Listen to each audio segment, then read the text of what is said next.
There's no need to compare with your neighbor. You've got to do what is relevant to you. The AI adoption is contextual. I think my leaders get that. The fiercest of leaders, the most successful of leaders, have to train themselves to allow more collaboration, more teamwork, more willingness to change, more willingness to be challenged. Hi, I'm Adam Pacifico and welcome again to the Emeritus Future Ready mini-series. Now, this is a special series on the Leadership Enigma podcast, where we're bringing you CXO perspectives on the future of work and leadership. And I'm about to have a curious conversation with Ashok Ramchandran, who is the Director of Human Resources at Aditya Birla Group. I'm looking forward to this conversation. Ashok, it's a huge welcome to this Emeritus Future Ready mini-series. How are you, sir? Thank you so much, Adam, for having me on the session. Looking forward to the conversation and on a topic which I suspect is very contemporary and evolving, and hope to pick up a few threads from you as well. As the conversation proceeds. No pressure whatsoever there on me. But for this conversation, we're really going to go beyond the buzzwords, because AI is a buzzword, and we want to really try and get into what does it mean for leaders and leadership today. And so let me just ask you briefly, could you just tell us a little bit about the role that you have and a little bit about Aditya Birla Group so that everyone understands that context? Sure, Adam. So the Aditya Birla Group is a global conglomerate, what we call a global diversified conglomerate. Yeah. We are present in 41 countries. We have 101 nationalities who work for us. We employ 227,000 people across the globe. Our group revenue profile is about $68 billion, and 52% of my group EBITDA comes from non-India operations. So while we're headquartered in Mumbai under the chairmanship of Mr. Kumar Mangalam Birla, Yep. Indeed we are a global conglomerate, and that takes us multicultural, multi-profile, multi-lands we operate in. And I think the joy of a conglomerate and the challenge of a conglomerate is how do you build, how do you in a federated atmosphere, how do you allow individual businesses and countries to operate while bringing things together as one company called One Aditya Birla Group, or One ABG. Right. So the choice which we do on our processes, on technology, on people systems, bring us together while allowing individual businesses, which could be in industrial space or in consumer spaces, operate as appropriate to the sector. Yes. To give you a quick snapshot, we operate in aluminum, copper, textile, fiber, chemicals, mining, trading. We also operate in financial services, telecom, apparel retail, jewelry, paints. So we have a range of businesses we operate in. And for me, the integrator, if I may call it, while there are uniqueness to businesses, the integrator is the culture. It's the systems that we adopt, is the belief and character, is our value systems which bind us. So that's a little bit of the shape of who we are. What do? I head HR for the group. I have individual business CHROs and my centers of expertise working into me through a structure. I in turn report to Mr. Birla. So the structure works as a One ABG architecture where I head HR for the group. So that's me. Ashok, thank you so much for giving us that context. 227,000 people, that's a lot of people. Over 41 countries, as you say. Trying to join that up is an enormous task. And that's a conversation I've had with some of the other leaders on the mini-series too. But there's something else that's a common denominator, and that's really the subject of this conversation, and that is AI. It's become such a dominant buzzword. Right across, I'm sure, your 41 countries and all of your 227,000 people. But why has it become such a buzzword for everyone? Adam, as I see it, I think there are a couple of things evolving in the AI space. One, it started as a buzz, it started as a mystery, it started as now it's become an imperative. When did the transition happen? The transition happened when the true potential of the use cases started coming alive. When we realized that the adoption of AI as an adjunct to human intellect, to decision making, if adopted, gives me a big upside to the quality of decisions I make. That led to the proliferation of use cases and the experimentation phase. I call it the discovery phase of AI, as I see it, is still underway. The discovery phase of what AI's potential is in shaping thinking, in shaping work, in re-engineering processes is currently underway. And I think that buzz is due to the fact that the use cases have resulted in positive results. Hmm. And two kinds of population exists in corporate India, possibly, corporate world, possibly. One which have deep belief and they are experimenting with a passion and conviction, and one, the second group, which is experimenting with more tentativeness to say, hey, I don't want to be left out of the race, so let me also hang in there and keep working through the rhythm of things. And they're starting to partner the ecosystem, startup ecosystem, and so on.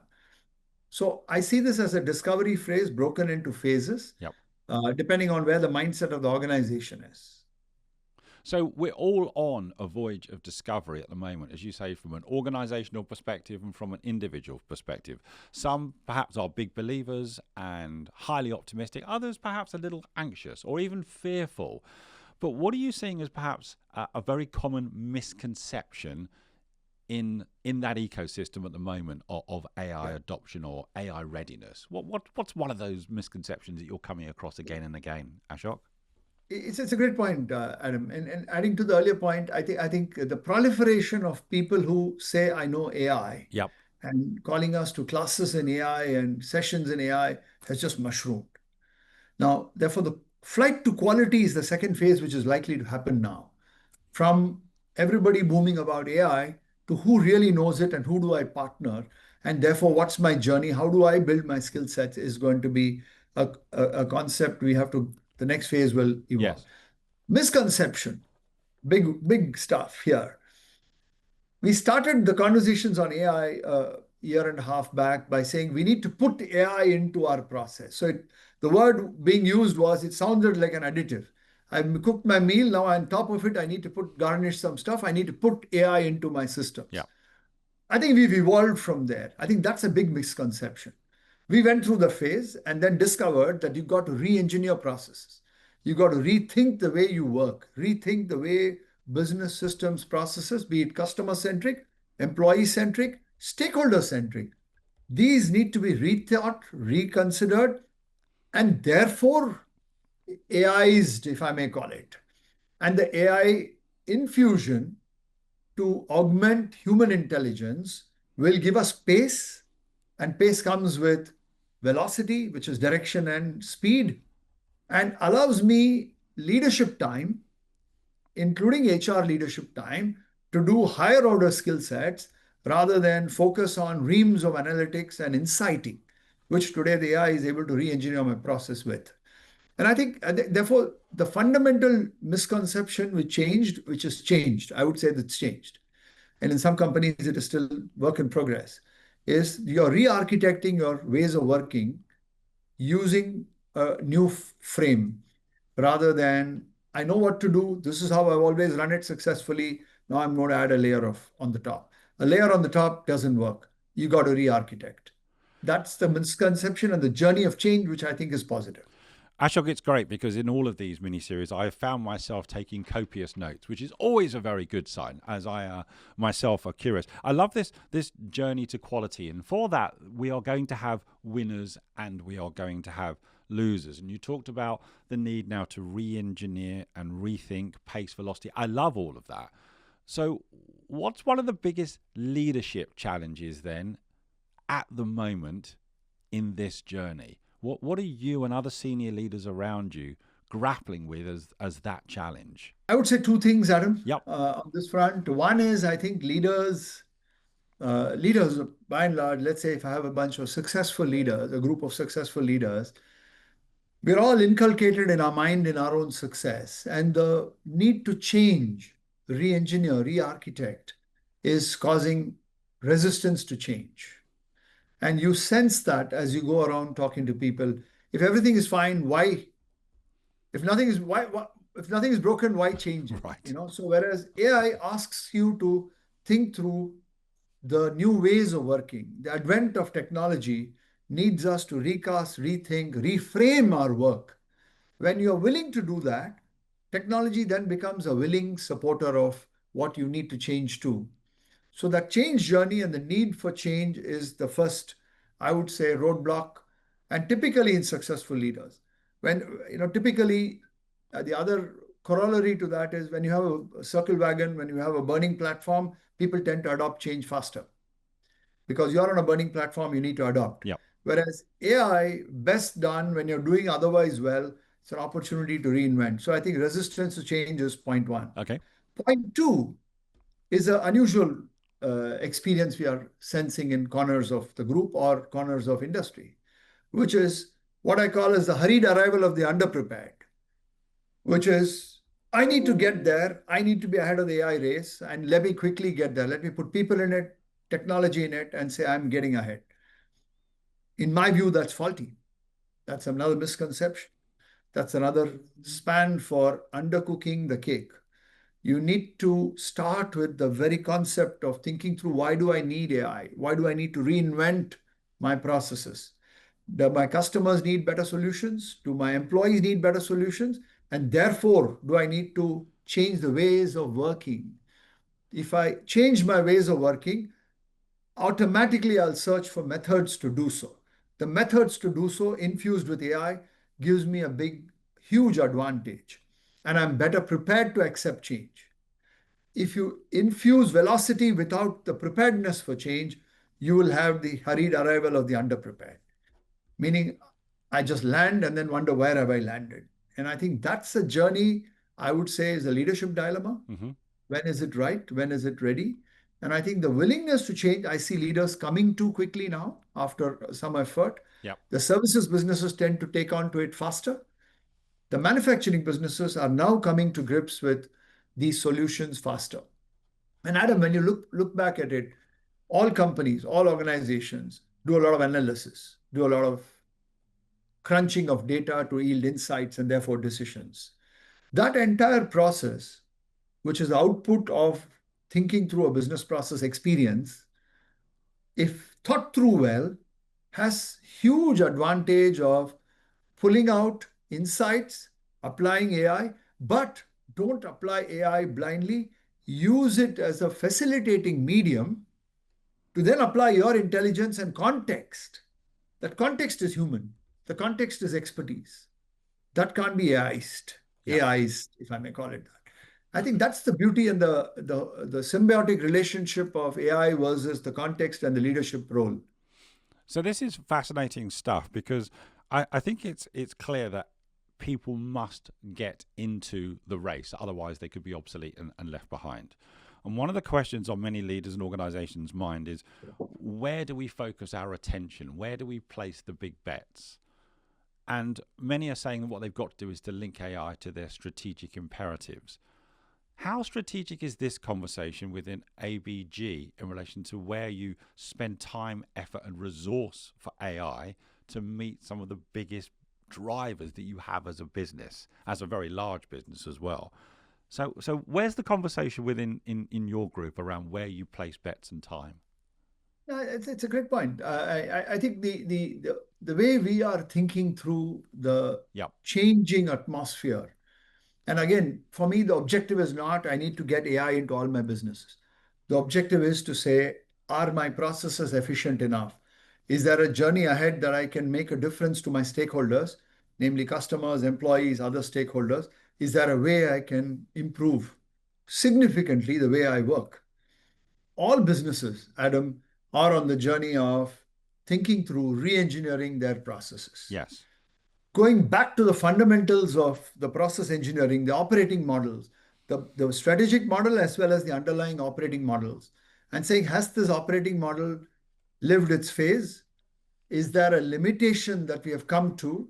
And even if I foresee I'm not limited, is there an opportunity that I can look at? So there are two ways to look at it, right? That I need to remove a limitation, or more importantly, can I look at an opportunity, which I'm missing today by not rethinking? So all my businesses are at a fairly advanced stage of rethinking their processes.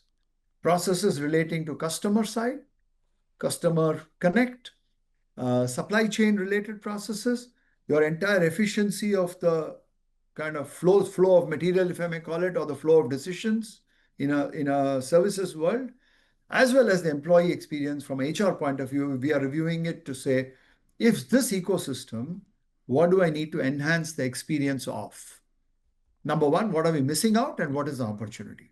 That dual lens is giving us, I would say, significant stories of what we need to rethink. And that rethinking solution is then coming in with saying, is this part amenable for better predictive analysis, better thinking through of data and intelligence to yield solutions?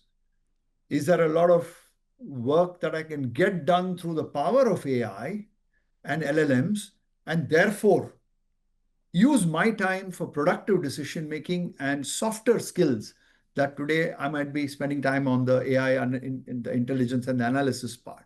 I think that is the journey we are on. Where are we? In some businesses that I would rate them as 70 to 80%, some businesses at 30 to 40%, more evolving, more shaping. Some of the traditional businesses are taking time to rethink the Right. way they work. But we are spending a lot of time uh, at the at the ingredient level, at getting the process re-engineered level first. And the AI infusion will follow in the re-engineering part, rather than I need to put in AI as an objective in itself cannot be an objective. So this is really about being thoughtful, deliberate, and strategic in where you're placing your bets. To your point, can I ask you this?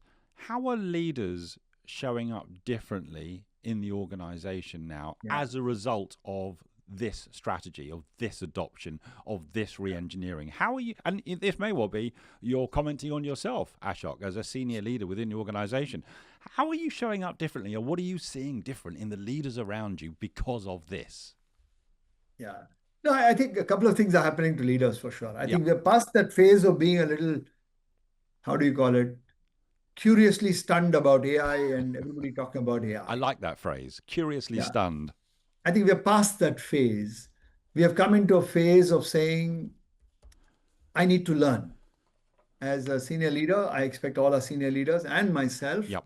to invest time in learning, understanding, picking up, sharing, showing vulnerability to learn, And and unlearning. yeah, and unlearn, and therefore, number one. Number two, Yep. drop the drop the confidence. I know what is done. I know what to do. So that there's more. The cup should be half full to allow more ventilation to happen. If I'm already full of my own success, the cup is too full. I think a cup half empty allows more interesting things to come through. And I think we are encouraging people to be vulnerable to learn. Right. I think, therefore, don't be don't be too confident about your own success, because the future, what got you here may not get you there. Correct. So we are asking people to learn. So leaders are learning, leaders are questioning their own story of how this company is built. Importantly, we are getting a group of people who are technology natives, who are more easier adopters of intuitive technologies like AI, to come in and challenge the processes, to come in and do intact teams, if I may call it. Collaboration is the buzz on AI. Yep. I can't do it independently sitting. Collaboration, interfunctional collaboration, working through ecosystems, partnering my suppliers and my customer ecosystems to come back and say, what will help you be more helped? What will help you be served better?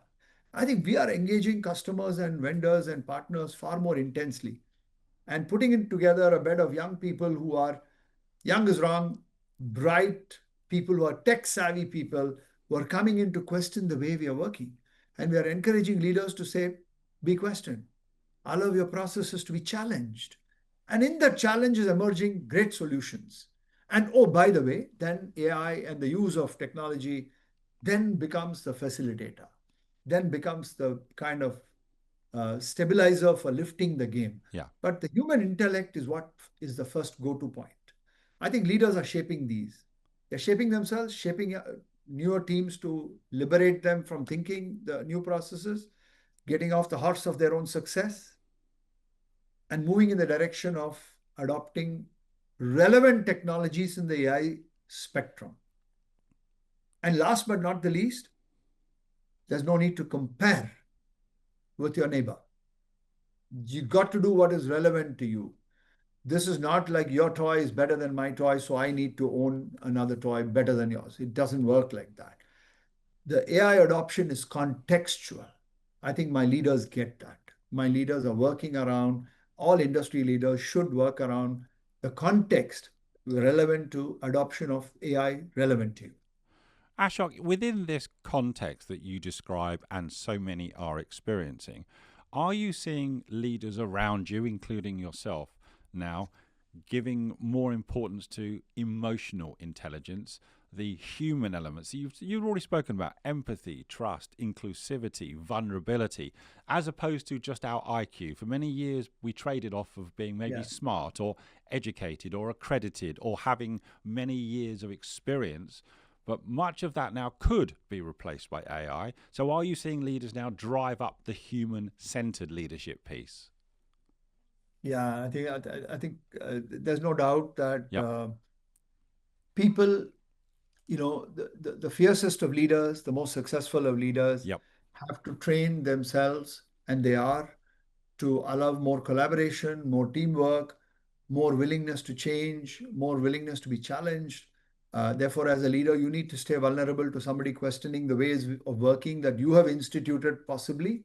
And here comes somebody who says, can I re-engineer it with using technology? I think walking the talk becomes very critical here. The role modeling. No amount of, yeah, role modeling becomes super critical. I Yeah. think we are calling upon leaders to truly be a role model, to facilitate, to enable, to collaborate, to shape, to encourage, to recognize. All these are leadership roles that we are asking, not just the senior leaders. Sometimes we feel the senior leadership holds all the keys.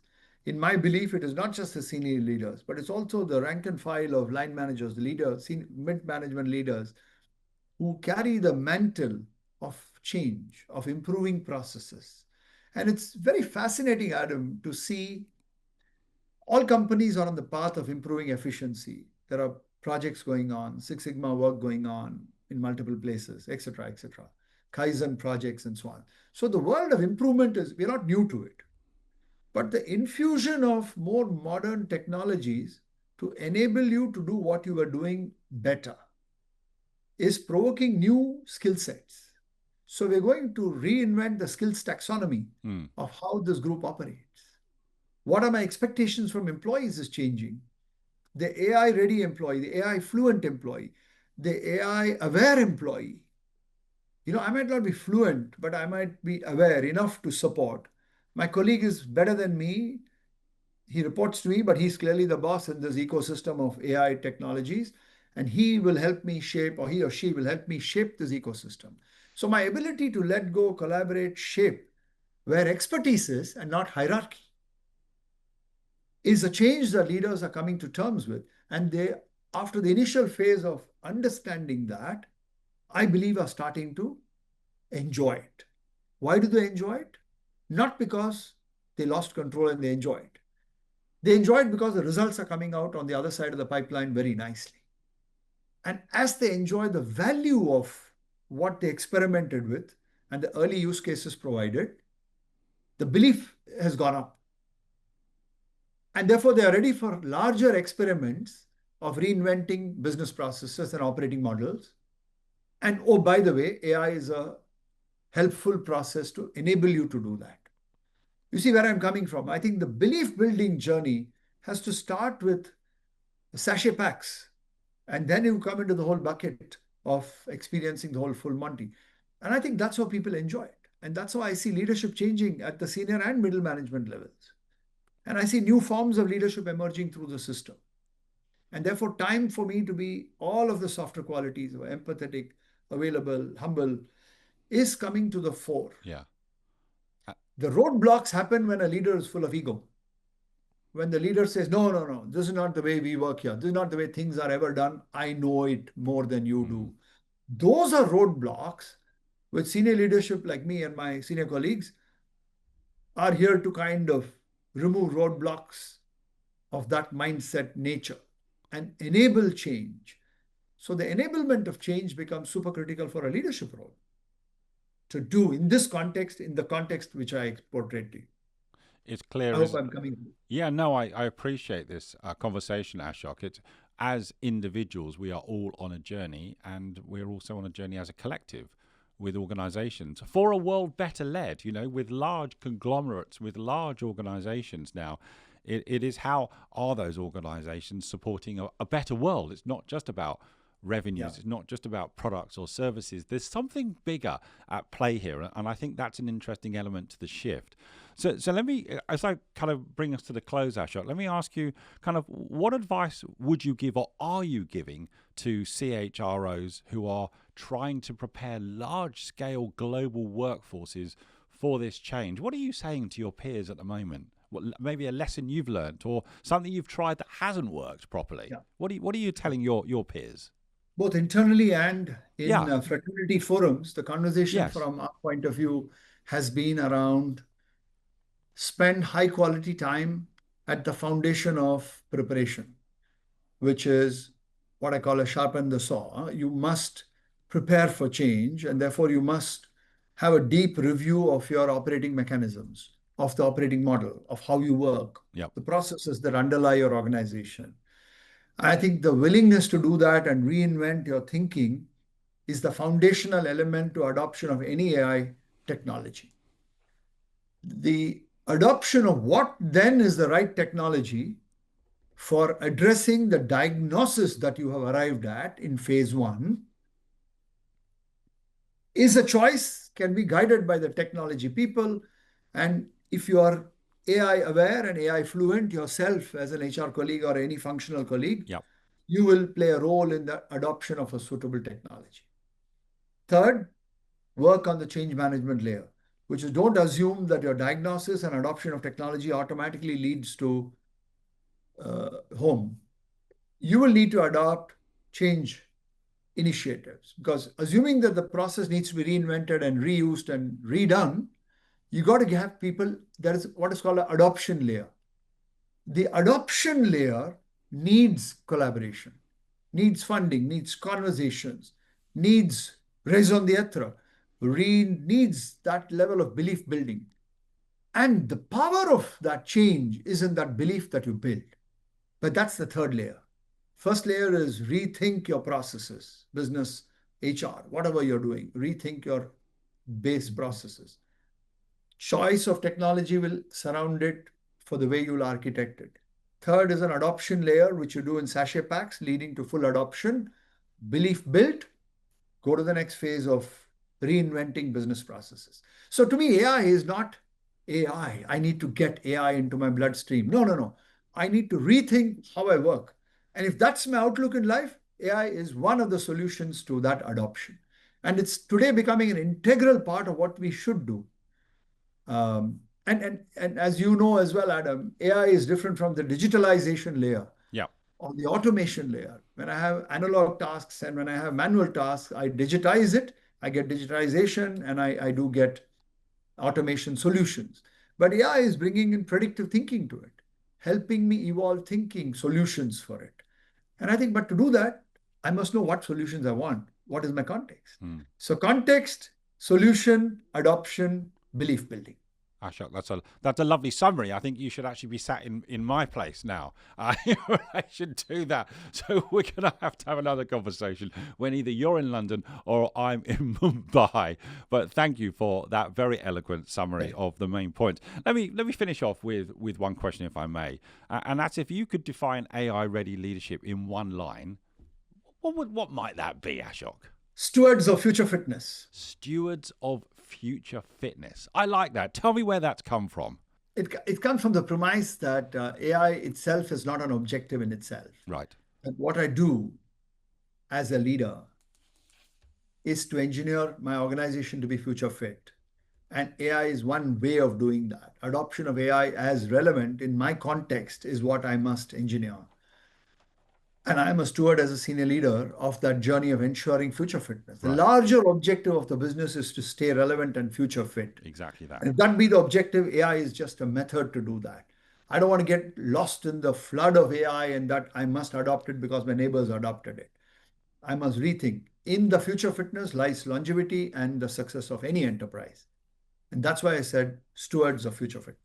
Ashok, I love that because exactly that. If we're future fit, then we're going to stay relevant. And you've already summed up that point, which is why you need to be sat where I'm sat next time we do this. But it's been a real pleasure having you on the mini-series. I hope this has been fun and enjoyable for you as well, Ashok. Likewise, Adam. I really enjoyed the conversation. Thanks for provoking thought. It's a very contemporary subject. Very big thanks to you and the emeritus team of Shruti and Sanjita for this conversation. Enjoyed it. Thank you so much. All the best to all of us. I agree entirely. Take great care, my friend.